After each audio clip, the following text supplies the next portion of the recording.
नमस्कार, मेरा नाम जयप्रकाश शर्मा है। आत्रेय ब्रदर्स चैनल में आपका हार्दिक स्वागत है। दोस्तों, आज की वीडियो है। उस वीडियो से हम देखेंगे कि रिश्तों से कैसे ग्रहों को शांत किया जाता है। दोस्तों, कभी कभी ऐसा लगता है कि हम किसी रिलेशन से मन मुटाव हो जाता है और उसी वजह से हमारे ग्रहों में भी मन मुटाव हो जाता है, ग्रह अशांत हो जाते हैं। तो इस कंडीशन में क्या किया जाए, क्या नहीं किया जाए, वो हम देखेंगे इस वीडियो के जरिए कि कौन से रिश्ते को हम मजबूत बनाएंगे तो हमारे ग्रह शांत रहेंगे।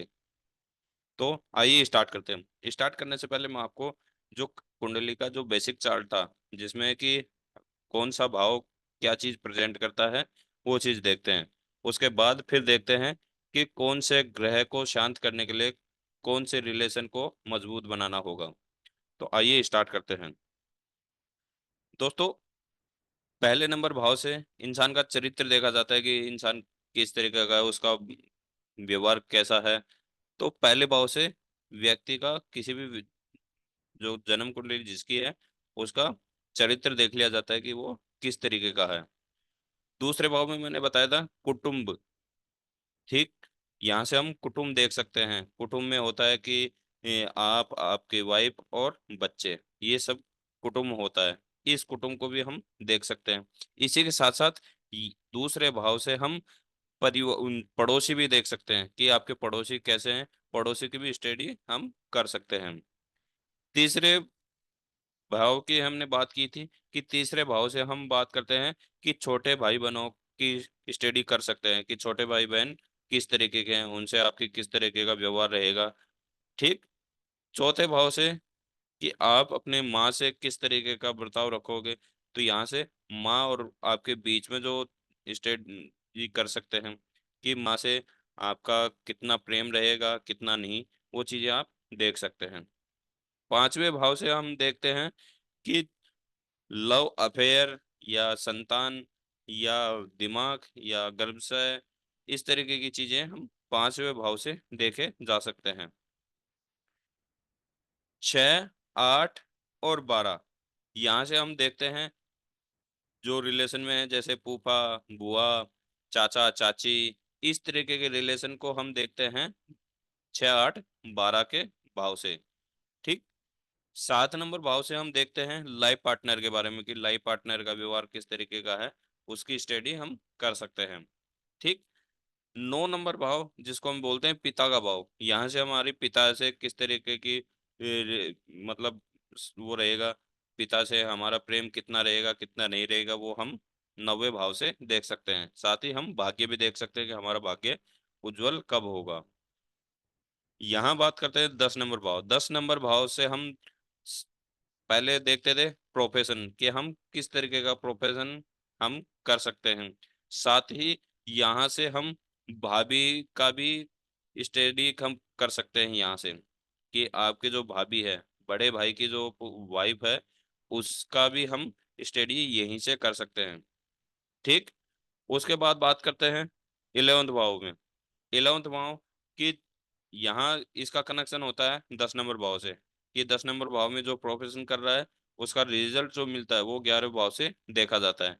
लेकिन साथ ही में यहाँ से हम पुत्र वधु यानी बेटे की वाइफ को और दामाद को भी हम यहाँ से देख सकते हैं कि दामाद के और आपके बीच में किस तरीके का प्रेम रहेगा और कितना रहेगा वो।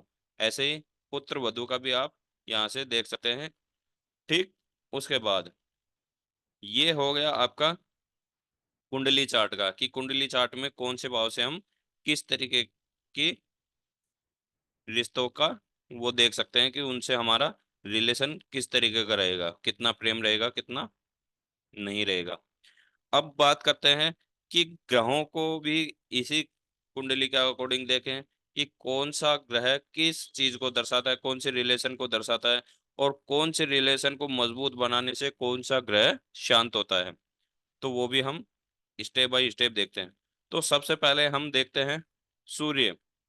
अगर आपका सूर्य कमजोर है, ठीक, या मारक कंडीशन में है, तो ऐसी कंडीशन में आपको, अगर पूजा पाठ नहीं कर सकते हो, बीज मंत्र वगैरह या स्टोन वगैरह नहीं धारण कर सकते हो, तो ऐसी कंडीशन में आप पिता का शरण ले लें। आपके पिताजी जो आपको कहें सिर्फ उसी पे अमल रहो। ठीक। पिता खुश हुए, आपका सूर्य अपने आप मजबूत हो जाएगा। मारक है तो वो योग कारक में कन्वर्ट हो जाएगा। ठीक। तो यहाँ सिर्फ आपको पिता से रिलेशन अच्छा बनाए रखना है। ठीक। पिताजी को कभी भी परेशान नहीं करना। ठीक। उसके बाद बात करते हैं नेक्स्ट, चंद्र। अगर आपका चंद्रमा मारक है या गलत कंडीशन में है, उसकी डिग्री कमजोर है, तो ऐसे कंडीशन में आप माँ का शरण जरूर लें। ठीक। माँ जो आपको जन्म देने वाली है। ठीक। आपके हर दुख सुख में अपने दुख सुख न्यौछावर कर देती है। तो ऐसी माँ को हमेशा जब जब चंद्रमा की दशांतर दशा आए और चंद्रमा नीच हो या मारक हो या डिग्री कम हो, तो ऐसे कंडीशन में माँ से आपको अच्छा व्यवहार करना है। माँ को कभी परेशान नहीं करना। माँ को परेशान करने का मतलब है चंद्रमा अपने आप बलहीन हो जाएगा। ठीक। और चंद्रमा को बल देने के लिए माँ को सबसे ज्यादा प्रेम करना है। ठीक। माँ जो कहे उसे आप करना है। माँ के कोई भी कार्य को आपको अनदेखा नहीं करना। इससे आपका चंद्रमा को बल मिल जाएगा। बल मिलने के बाद में वह चंद्रमा आपको अच्छे परिणाम देने लग जाता है। ठीक। उसके बाद बात करते हैं मंगल देव। अगर आपके मंगल देव गलत हैं, मारक हैं या नीच के हैं या उनकी डिग्री कमजोर है, तो ऐसी कंडीशन में आपको भाई बहनों के साथ अच्छा व्यवहार बर्ताव करना है। ठीक। भाई बहनों को जो भी चीज़ की जरूरत है उनको वो चीज़ें प्रोवाइड कराओ। ठीक। और भाई बहनों को हमेशा खुश रखो। इनको खुश रखोगे तो आपके मंगल देव आपकी जन्म कुंडली में वो किसी भी कंडीशन में हो वो अच्छे परिणाम देने के बाध्य हो जाएंगे। उसके बाद बात करते हैं नेक्स्ट, बुध देव। अगर आपकी कुंडली में बुध देव गलत है या योकारक नहीं है, मारक है या नीच के हैं या उनकी डिग्री कमजोर है, तो ऐसी कंडीशन में छोटे बच्चों को या चाचा चाची को इनको हमेशा खुश रखना है। अगर आपके परिवार में आपके घर में छोटे बच्चे हैं तो इनको ज्यादा से ज्यादा खुश रखो। चाचा चाची है तो इनका मान सम्मान करते रहो।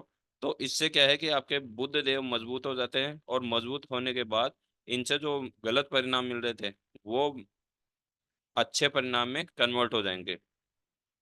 ठीक। उसके बाद बात करते हैं बृहस्पति देव। बृहस्पति देव अर्थात गुरुदेव। अगर आपकी जन्म कुंडली में गुरुदेव ही गलत हैं, ठीक, गुरुदेव गलत हैं या मारक कंडीशन में है या इनकी डिग्री कम है, तो ऐसी कंडीशन में बड़ों का सहारा जरूर लें। ठीक। बड़ों का सहारा लें। शिक्षक गुरु इनसे कभी भी वो नहीं करें। इनसे ज्यादा से ज्यादा ज्ञान अर्जित करने की कोशिश करें और इनको ज्यादा से ज्यादा खुश रखने की कोशिश करें। इनको खुश रखोगे तो क्या होगा कि जो गुरु की जो गलत दृष्टि पड़ रही थी वो हटकर आपको सही दृष्टि प्राप्त होने लग जाएगी और गुरु से जो जो आपको गलत परिणाम मिल रहे थे उसकी जगह आपको सही परिणाम मिल जाएंगे। अगर बात करूं कि यह जन्म कुंडली किसी औरत की है, किसी महिला की है, तो वह बड़े बुजुर्ग शिक्षक गुरु और उनके साथ साथ अपने पति का, अगर पति को खुश रखेगी तो उसकी कुंडली में भी बृहस्पति देव अति प्रसन्न होंगे और प्रसन्न होकर वह अच्छे परिणाम देंगे। ठीक। फिर बात करते हैं शुक्र देव की। ठीक। शुक्र देव की कंडीशन में अगर किसी व्यक्ति के शुक्र देव मारक हैं या नीच के हैं या उनके बलहीन हैं, तो उनको बल देने के लिए आपको स्वयं पत्नी को खुश रखना पड़ेगा। स्वयं पत्नी को खुश रखोगे, पत्नी को परेशान करोगे, शुक्रदेव की परेशानी आपको मिलनी स्टार्ट हो जाएगी। जैसे आप पत्नी को खुश रखने की कोशिश करोगे, शुक्रदेव अपने आप योग कारक बन जाएंगे। योग कारक बनकर जो इनसे मिलने वाले परिणाम हैं वो अच्छे से अच्छे आपको प्रदान करेंगे। केवल आपको सिर्फ अपने रिलेशन को ही मजबूत करना है। अलग से आपको कोई टोटका नहीं करना, ना कोई पूजा करनी, ना कोई दान पुण्य करना। ठीक। यहाँ बात करते हैं हम सिर्फ रिलेशन की। उसके बाद बात करते हैं अगर आपकी कुंडली में शनि देव मारक हैं, बलहीन हैं या नीच के हैं, तो ऐसी कंडीशन में आपको सिर्फ एक ही चीज देखनी है कि आपके आसपास में कोई मजदूर है तो मजदूर को खुश रखो। ठीक, आपके घर में जैसे कि हो सकता है कि आपके घर में काम मकान बन रहा हो, तो उस कंडीशन में आपके घर में काफी सारी लेबर वगैरह आ रखी हो, तो उनको खुश रखो। ठीक, उनसे कभी भी मतलब ये मत महसूस होने दो कि आप नौकर हो मैं मालिक हूँ। ठीक, उनको अच्छे से उनके साथ अच्छे बर्ताव करो। उनसे अच्छे बर्ताव करने से आपको शनि देव से जो मिलने वाले गलत परिणाम हैं वो अच्छे मिलेंगे। सिर्फ आपको मजदूरों के साथ जो रिलेशन है वो अच्छा बनाए रखना है, उसी से शनि देव खुश होते हैं। ठीक, उसके बाद बात करते हैं राहु देव। राहु देव अगर आपकी जन्म कुंडली में बैठे हैं और उस कंडीशन में आपको सिर्फ एक ही चीज देखनी है कि आपके आसपास में कोई अपंग है, ठीक, डिसप्लेस है, ठीक, ऐसा व्यक्ति जो किसी और के आश्रय हो, ऐसे व्यक्ति को आप सपोर्ट करोगे तो उससे आपके राहु देव शांत होंगे और शांत होकर आपकी जन्म कुंडली में अच्छे परिणाम देंगे। ठीक, अपंग इसलिए लिखा है कि ऐसा व्यक्ति जो खुद के बल पे कुछ ना कर सके, वो दूसरे के आश्रित रहे, दूसरे के भरोसे बैठा रहे, उसी को खुश करोगे तो आपकी कुंडली में राहुदेव अपने आप खुश हो जाएंगे।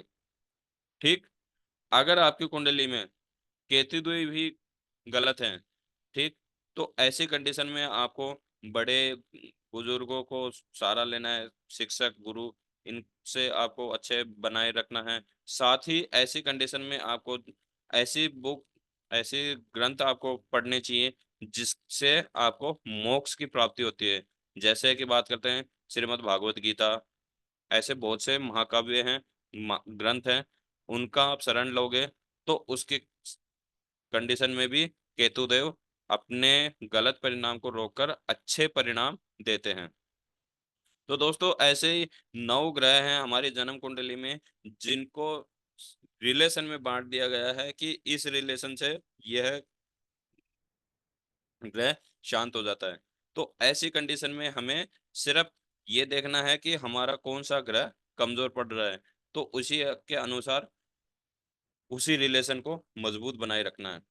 अर्थात मेरा कहने का मतलब ये है कि मैं आपको ये वीडियो जो जिस वे से समझा रहा हूँ, उस वे का मतलब ये है कि अगर आप अपने आसपास का जो आप जिससे आपका रिलेशन है, उस रिलेशन को उस तरीके से मजबूत बनाए रखो, भले वो पिताजी का हो, माँ का हो, भाई का हो, बहन का हो, चाचा को, चाची को, या किसी मजदूर के साथ हो। आप किसी के साथ अगर गलत करेंगे तो डेफिनेट उस ग्रह के साथ आप खुद गलत कर रहे हैं, यानी कि आप अपनी जन्म कुंडली में अपने ग्रह को बलहीन कर रहे हैं।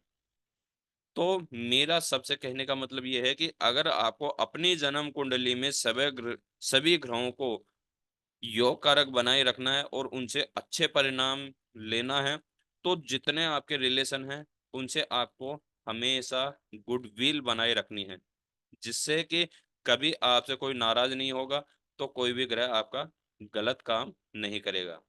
ठीक, आशा करूंगा कि वीडियो पसंद आई होगी। ठीक, अगर आपके कोई रिश्तेदार वगैरह कोई ऐसा है जो नाराज है, ठीक, और उसके भी उसी तरीके से उनको परिणाम मिल रहा है, तो ये वीडियो जरूर शेयर करें। और नेक्स्ट वीडियो जैसे आएगी आपके पास नोटिफिकेशन आ जाएगा। तब तक के लिए जय श्री राम।